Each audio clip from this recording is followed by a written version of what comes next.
I recently posted the video on building this fruit bowl with the double bevel dovetails, and I've had some comments and emails on that along the lines of, is there an easy way to do that?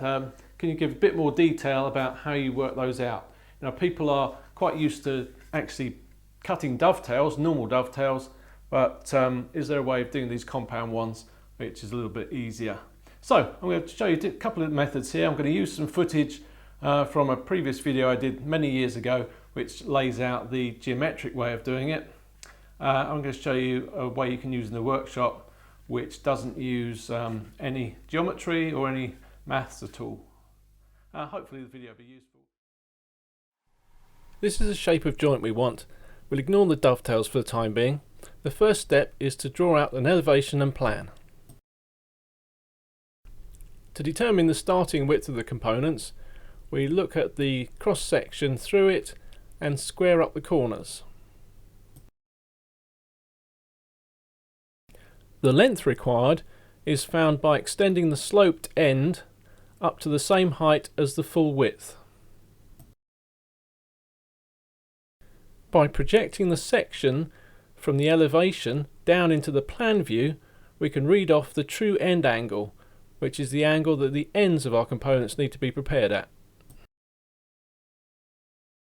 Now, by laying the true component thickness across the true component end projected onto the plan, we can read off the joint edge bevel angle. Well, I hope that made more sense to you than it did to me the first time I saw it. I'm going to show you the simple workshop hack for doing this joint. One side is sloping at 12 degrees, the other at 15 degrees. The angles aren't important. The fact that they're different does make it a little more tricky, because if you do the other methods of the geometry or trigonometry, then you have more calculations to do or more drawings to do. So the first thing is, how do I get this angle that I have to cut this board at, so that that board meets that board nice and tightly. In the bench hack version, you'll see we've got two pieces. We're trying to join them together like so, but we need to mark off the angle that this is sloping backwards on this piece here, which is sloping outwards. So that's the corner. And thinking about the fruit bowl, this would be the inside edge, and we should always mark from the inside edge for a reason I'll tell you later on. One way of transferring this plane across to make a line on this board is to use something flat like a scraper, card scraper, and you see we can just keep that flat on the one board, tilt it round until it touches the other one. So no matter what angle I have this board, I can move the card scraper, keeping it flat on that board, and get the angle that I need to cut the joining board.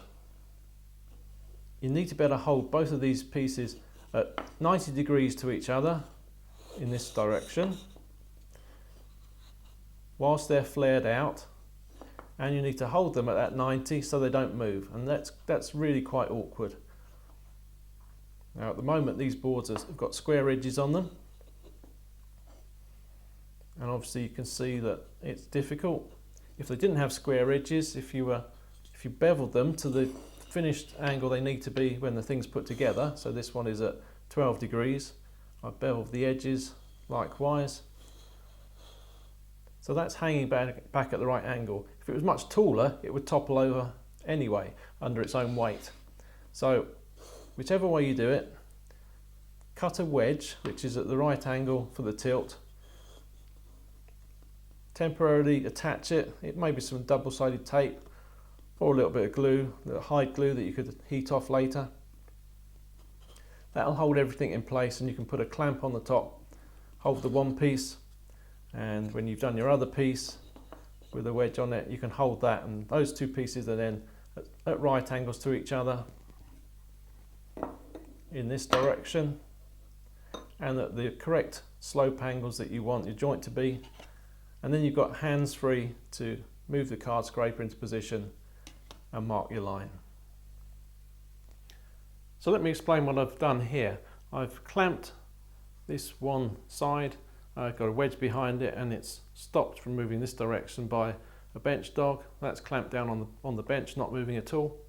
I've used this block of walnut which has got a square corner on it, so I can square up the second piece, and at the moment that's just sliding along freely, but I'll hold that in place and I can do my marking from there.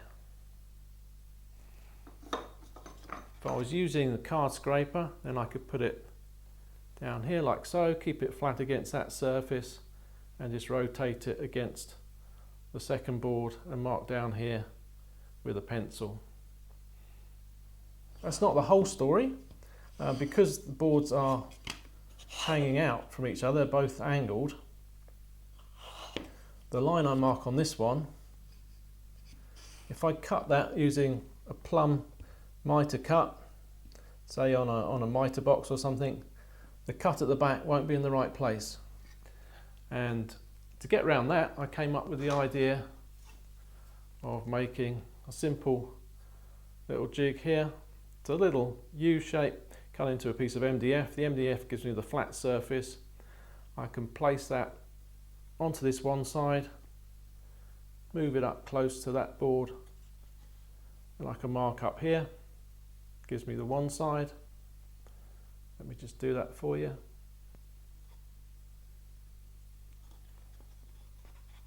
It's awkward with the camera in the way, but I'll give you a go, like so.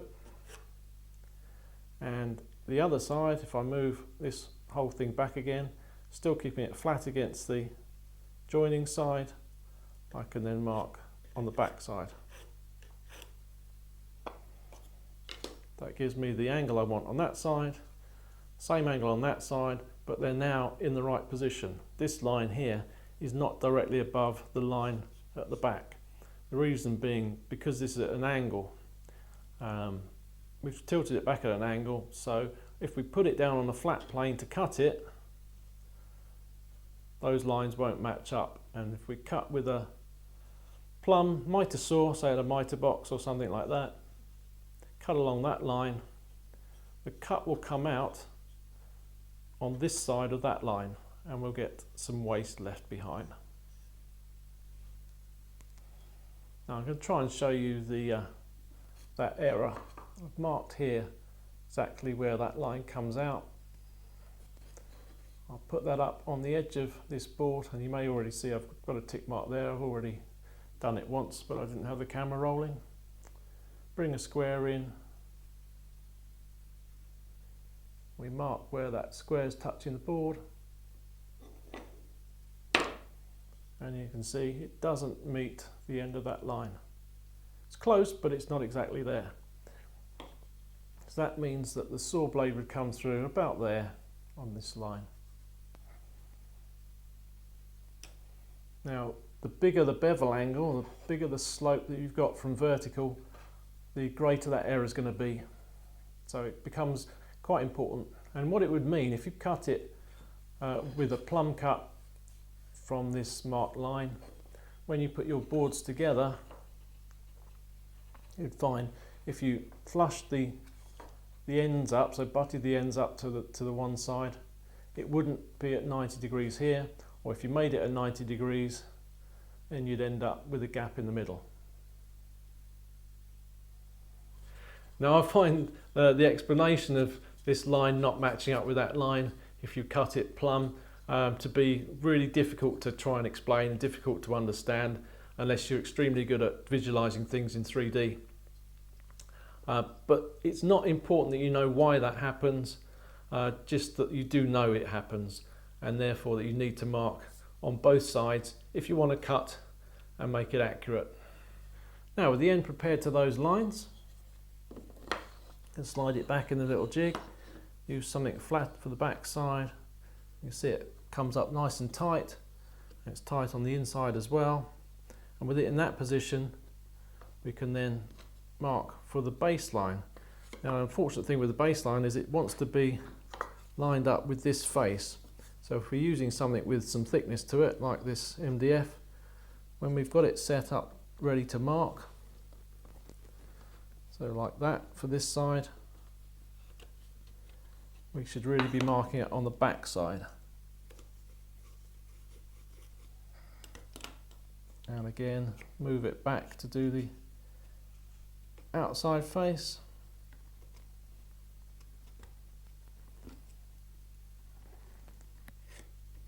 That's given me the line on the outside and a line on the inside, and that becomes the baseline for either our pins or our tails. Reversing parts that I've clamped, I can then mark the other piece.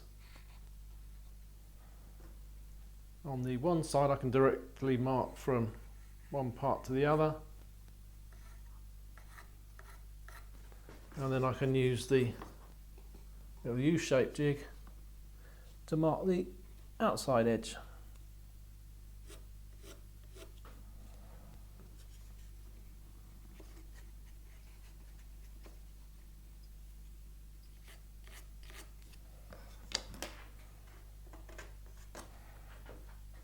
So we have two lines on the inside and on the outside. So we've got our end of our board cut to the right angle, and we've got our baseline marked across. We now need to put in either the tails or the pins. We'll assume this is a tail board, and we want to mark the tails in there. We can't just use an ordinary dovetail marking gauge, because if I use this one off the end, like so, tail that wide. So using a normal dovetail marking gauge gives us a tail like this. Well, if this tail was being pulled away from a joint, it would make that a lot easier there, because the slope's going the wrong way. It's not going to tighten up as we pull it away. Whereas on this side, it's going to tighten up an awful lot, and we get a shorter grain situation happening here, so that corner is likely to break out. So using traditional marking gauge like so for your dovetails, on that end slope, it's just not going to work. So how do we do it? What we should be doing is using the gauge as though it's square at the end. So you can either set that up with a square, like so, and move it across. That works perfectly okay.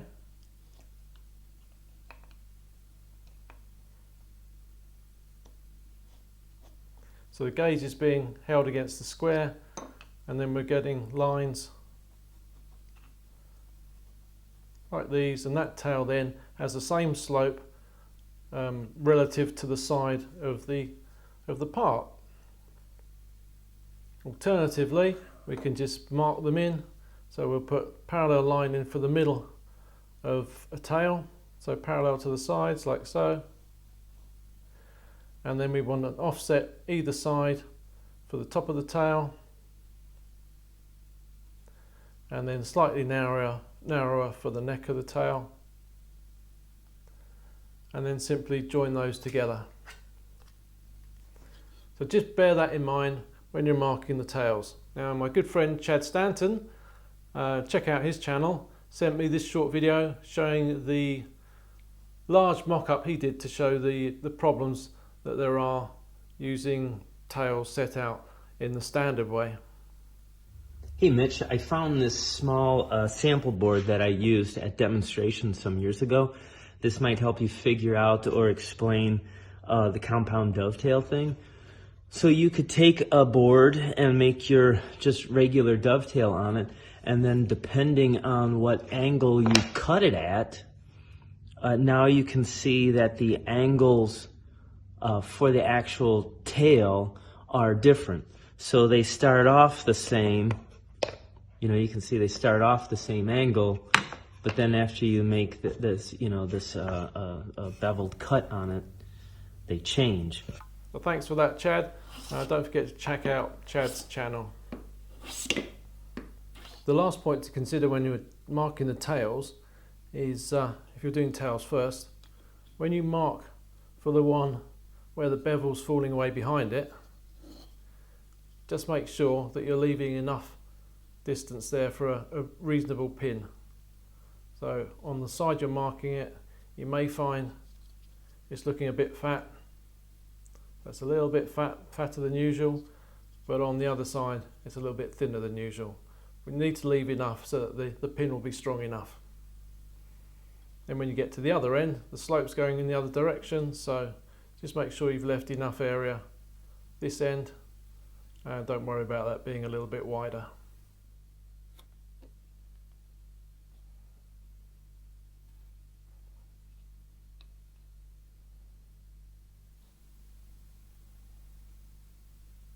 So hopefully that took the mystique out of making this lovely joint. Cheerio.